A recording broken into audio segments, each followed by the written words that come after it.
सुप्रभात और जय साईं राम आप सभी साईं भक्तों को। मैं साईं आंटी चैनल के माध्यम से रूबरू हूँ आपके। और बहुत अच्छा लगता है जब आपस में हम एक दूसरे को जय साईं राम कहते हैं तो साईं परिवार नज़र आता है और बहुत ही अच्छा लगता है एक दूसरे से मिलकर। तो साथियों, मैं एक अनुभव सुनाना चाहती हूँ जो कि अभी 21 मई को हम लोग शिरडी गए थे। तो मुझे वहाँ रास्ते में एक साईं भक्त मिली, शायद मेरा चैनल देखती थी वो, इसलिए उन्होंने मुझे पहचाना। तो जब हम वापसी में आए तब भी हम मिल गए। तो उन्होंने मुझे अपना अनुभव बताया कि आंटी, बाबा ने बहुत कृपा की इस बार मेरे ऊपर। मैं आपके चैनल में ये बात बताना चाहती हूँ, लेकिन मैंने अभी वीडियो तो नहीं बनाई, लेकिन आप सबको बताइएगा।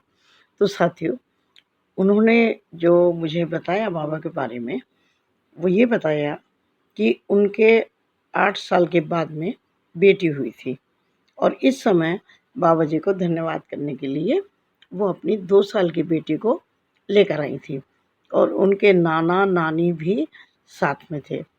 तो उन्होंने मुझे बताया कि आंटी, हमारे नाना जी ने ही हमें बाबा जी का रास्ता दिखाया था, लेकिन वो कभी शिरडी आए नहीं थे और नाना जी के निर्देश में ही हमने बाबा जी का पूजा पाठ या उनका स्मरण करना आरंभ किया था और उनकी कृपा से हमें संतान मिली थी। तो आंटी, मैं चाहती थी कि अपने नाना नानी को मैं बाय एयर शिरडी लेकर जाऊं, लेकिन वो अपने स्वास्थ्य के कारण जाने के लिए हाँ नहीं करते थे। तो साथियों, उनके नाना जी से भी मेरी बात हुई थी। तो वो ये कह रहे थे कि ये बेटी मुझे लाना चाहती थी, लेकिन मैं मना कर रहा था। एक दिन रात को मुझे बाबा ने स्वप्न में दर्शन दिए और समझो कि मुझे आने के लिए प्रोत्साहित किया। तो मैंने अपनी नातिन से कह दिया कि चलो मैं चलता हूँ तुम्हारे साथ। तो वो सब लोग आए थे। तो जो चमत्कार उन्होंने बताया ना, वो मैं आपसे बता रही हूँ कि जब वो द्वारका माई में थे, उनके साथ मतलब ऐसा हुआ कि उन्हें भी यकीन नहीं हो रहा था। कई बार होता है ना साथियों कि अपने साथ जब जो कुछ होने लगता है यकीन भी नहीं होता, क्योंकि बाबा तो सब कुछ कर सकते हैं, वो तो हमारे आपके हृदय की बात जानते हैं।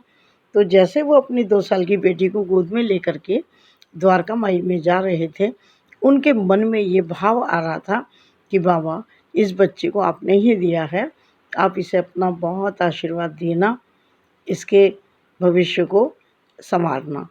इतने में उसने बताया, उपासना है, मैं नाम बताना भूल गई, उपासना फरीदाबाद से। तो उसने कहा कि आंटी, एक सिक्योरिटी गार्ड जो मैडम थी वो आई और उन्होंने हमसे कुछ नहीं कहा और ना हमने उनसे कुछ कहा, बस उन्होंने आकर के हमारी बच्ची को गोद में ले लिया।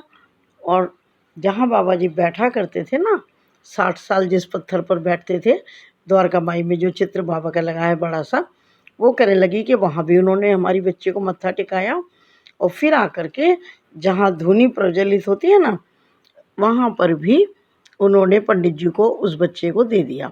पंडित जी ने उसको गोद में लेकर के बाबा जी के चरणों पर मत्था टिकाया और उसको फ्लावर्स और प्रसाद भी दिया छोटी सी बच्ची को।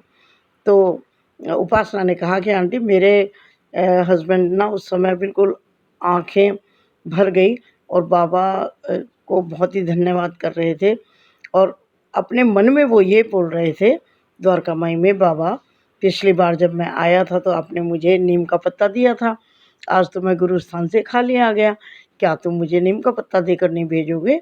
उतनी देर में आंटी देखिए, एक सिक्योरिटी गार्ड आई और उन्होंने चुपचाप आकर के मेरे हस्बैंड के हाथ में नीम का पत्ता दे दिया। मेरे हस्बैंड तो मतलब धन्यवाद में रो ही पड़े, लगभग रोने ही लगे बाबा का धन्यवाद करते हुए कि उन्होंने एकदम नीम की पत्ती की इच्छा की और उनको द्वारका माई में ही नीम का पत्ता मिल गया। और आंटी मेरी सुनिए, जब मैं दर्शन के लिए गई, थे ही हम इकट्ठे थे सब लोग, तो जैसे मैंने बाबा जी को मत्था टेका और मैं धूनी के पास से हाथ जोड़ करके धन्यवाद करके आगे आई, तो उसी समय एक सज्जन आए और उन्होंने मेरे झोली में एक नारियल, फूल और बाबा का प्रसाद दे दिया। यानी आंटी मैं आपको ये बताना चाहती हूँ, आप सबको बताना अपने चैनल के माध्यम से कि बाबा ने किस तरह से हम तीनों को अपना आशीर्वाद दिया। उनके नाना भी बड़े खुश थे, मेरी बात हुई उनसे आते समय, वो भी बड़े खुश थे कि बाबा के दर्शन बहुत अच्छे हुए और हम सब जो हैं वो बाबा का धन्यवाद करने के लिए शिरडी आए थे। तो उनसे मिलकर मुझे भी बहुत अच्छा लगा और ये अनुभव आपको भी बहुत अच्छा लगा होगा कि जिस तरह से ये बच्चे उम्मीद से बाबा के पास आए थे, बाबा ने उनको बहुत अपना प्यार और आशीर्वाद दिया। बाबा आशीर्वाद हम सबको दें। तो यदि आप चैनल पर नए हैं साथियों, तो पहले अपने साईं आंटी चैनल को विज़िट कीजिएगा, देखिएगा। यदि आपको मेरा काम पसंद आता है, आपको लगता है कि साईं आंटी कुछ अच्छा करने का प्रयास कर रही हैं, तो सब्सक्राइब, लाइक और शेयर कीजिएगा। धन्यवाद। सबको बहुत बहुत धन्यवाद देती हूँ, तहे दिल से शुक्रिया करती हूँ वीडियो देखने के लिए, अपना सहयोग अपनी आंटी को देने के लिए। और बहुत जल्द फिर आपसे मिलती हूँ किसी अन्य वीडियो में, बाबा जी की कृपा के साथ या बाबा जी की किसी भी चर्चा के साथ। तब तक आप सबको जय साईं राम, जय साईं राम, जय साईं राम।